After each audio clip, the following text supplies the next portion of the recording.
Hello दोस्तों तो आप सभी का स्वागत है। दोस्तों आज हम जानते हैं कि कैसे आचार्य चाणक्य ने चंद्रगुप्त मौर्य के होने वाले पुत्र को बचाया।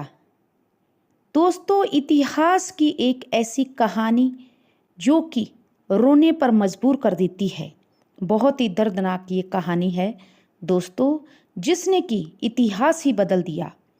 दोस्तों मौर्य साम्राज्य की स्थापना के बाद सम्राट चंद्रगुप्त मौर्य के अनेक शत्रु भी बन गए।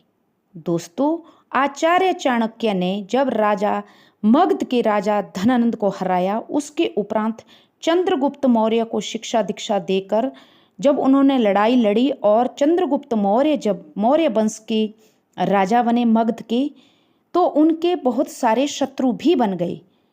दोस्तों आचार्य चाणक्य जानते थे कि युद्ध में जीतना आसान है, लेकिन षड्यंत्रों से बचना कहीं अधिक कठिन है। क्योंकि दोस्तों युद्ध तो राजा जीत लेता है, लेकिन जो महल के अंदर जो षड्यंत्र होते हैं या राजमहल में जो षड्यंत्र होते हैं, उनसे बचा नहीं जा सकता। दोस्तों उस समय राजाओं को भोजन में विष देकर मारने की घटनाएं बहुत हो रही थी। इसी खतरे को देखते हुए आचार्य चाणक्य ने चंद्रगुप्त को प्रतिदिन खाने में थोड़ा थोड़ा विष देना शुरू किया कि ताकि किसी दिन कोई दुश्मन यदि चंद्रगुप्त को कोई विष दे तो चंद्रगुप्त मौर्य को के शरीर को विष की आदत लग जाए। इसलिए सुबह शाम दोपहर आचार्य चाणक्य स्वयं चंद्रगुप्त मौर्य के खाने में थोड़ा थोड़ा मात्रा में विष मिलाते थे और चंद्रगुप्त सम्राट को खाने को वो खाना दिया जाता था। अब चंद्रगुप्त मौर्य का विवाह धुरंधरा नाम की राजकुमारी के साथ हो गया था। दोस्तों जो धुरंधरा थी राजकुमारी, जो रानी बन गई चंद्रगुप्त मौर्य की प्रथम रानी थी धुरंधरा, तो वो गर्भवती हुई और धुरंधरा को जब 9वां महीना लगा, 8 महीने उसको पूरे हुए, उसके उपरांत एक दिन ऐसा हुआ जिसने पूरे राजमहल को ही हिलाकर रख दिया। दोस्तों जैसे ही सम्राट चंद्रगुप्त भोजन करने बैठते हैं, उसी समय उनकी जो गर्भवती रानी थी धुरंधरा वहां पहुंच गई। उन्हें पता नहीं था कि भोजन में विष मिलाया हुआ है थोड़ी मात्रा में। ना तो ये बात चंद्रगुप्त मौर्य को पता थी, क्योंकि आचार्य चाणक्य चंद्रगुप्त मौर्य को ये थोड़ा थोड़ा मात्रा में देते थे। पहले के जमाने में दोस्तों राजाओं का खाना भी पहले चेक किया जाता था, पहले उनका खाना किसी और को खिलाया जाता था। लेकिन आचार्य चाणक्य ने जब ये बागडोर खुद अपने हाथों में ली तो खाना किसी को ना देकर परखा नहीं और सीधा चंद्रगुप्त मौर्य की थाली में खाना परोसा। रानी धुरंधरा वहाँ प्रेम बस आई और सम्राट चंद्रगुप्त मौर्य के समीप पाथली मारकर बैठ गई। रानी ने प्रेम बस उसी थाली से दोस्तों कुछ ग्रास खा लिए और कुछ ही देर में रानी की तबीयत बहुत ज़्यादा बिगड़ने लगी। दोस्तों क्योंकि रानी गर्भवती थी, विष का प्रभाव तेजी से फैलने लगा। महल में अफरा तफरी मच गई। दोस्तों राजवैद्य बुलाए गए, लेकिन स्थिति गंभीर होती जा रही थी। दोस्तों तब आचार्य चाणक्य तुरंत वहां पहुंचे। उन्होंने समझ लिया कि अब रानी को बचाना मुश्किल है, लेकिन उनके गर्भ में पल रहा शिशु अभी जीवित था, जो कि 9 महीने का था। समय बहुत कम था। आचार्य चाणक्य ने तत्काल शल्य क्रिया जैसी प्रक्रिया को अंजाम देकर रानी को पेट को फाड़कर उस बच्चे को बचा लिया। दोस्तों रानी धुरधरा तो नहीं बच पाई, लेकिन रानी के पेट फाड़कर उस बच्चे को, जो सम्राट चंद्रगुप्त मौर्य का पुत्र था, उसको बचा लिया गया।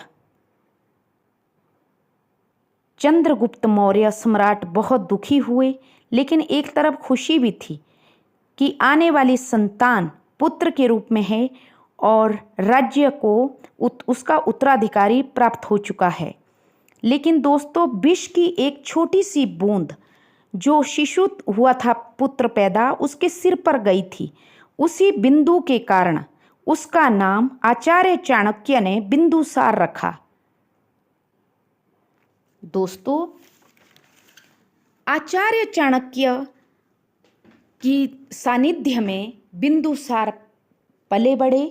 आचार्य चाणक्य ने स्वयं बिंदुसार को शिक्षा दीक्षा दी और चंद्रगुप्त मौर्य के रहते उसको मौर्य वंश का दूसरा सम्राट बनाया गया, बिंदुसार को, जो धुरधरा का पुत्र बड़ा हुआ। बाद में चंद्रगुप्त मौर्य ने तो दूसरा विवाह भी कर लिया था, लेकिन चंद्रगुप्त मौर्य को दूसरे विवाह से कोई पुत्र प्राप्त नहीं हुआ। जो पहली रानी थी धुरधरा, उसी से चंद्रगुप्त मौर्य को पुत्र प्राप्त हुआ था। दोस्तों, जैसे जैसे बिंदुसार बड़े हुए और जब वो बिंदुसार सम्राट बने, तो उन्होंने आचार्य चाणक्य को अपना महामंत्री बना दिया और अपना सलाहकार बना दिया। और जो बिंदुसार थे, उनके एक मंत्री का नाम सुबंधु था। दोस्तों, सुबंधु बहुत ज़्यादा चतुर, चालाक और षड्यंत्र करने वाला था। सुबंधु ने एक दिन बिंदुसार को बताया कि तुम्हारी माँ का कातिल आचार्य चाणक्य ही है।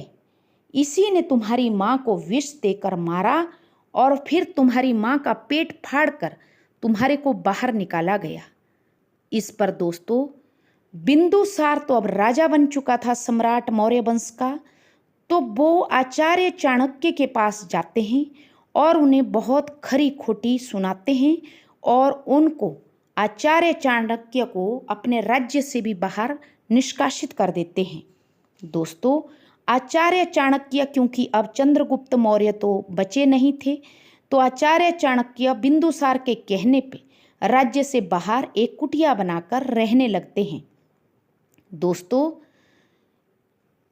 फिर धीरे धीरे बिंदुसार को दूसरे मंत्रियों के और दूसरे रिश्तेदारों के द्वारा पता चलता है कि जो आचार्य चाणक्य हैं वो निर्दोष थे, कि तुम्हारी जो माताश्री थी उन्होंने गलती से राजा का खाना खा लिया था, क्योंकि राजाओं को तो अक्सर थोड़ा थोड़ा खाने में विष दिया ही जाता है कि ताकि उनके शरीर को आदत बनी रहे। इसलिए अब बिंदुसार को अपनी गलती का पछतावा होता है और वो आचार्य चाणक्य को मनाने के लिए उनकी कुटिया के समीप दौड़कर जाने लगते हैं। लेकिन जो सुबंधु नाम का मंत्री था, वो आचार्य चाणक्य से बहुत ज़्यादा दोस्तों जलता था।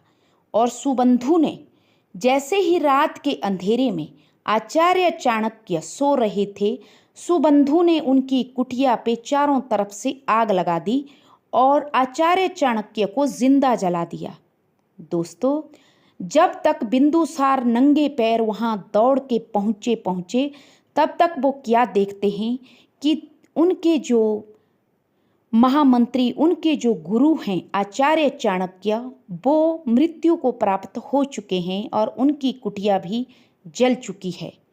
लेकिन बिंदुसार को जब पता चलता है कि सुबंधु ने आचार्य चाणक्य को जिंदा जला दिया, सोए हुए को, तो सुबंधु ने उसको भी फिर, सुबंधु को बिंदुसार ने मृत्यु दंड दिया।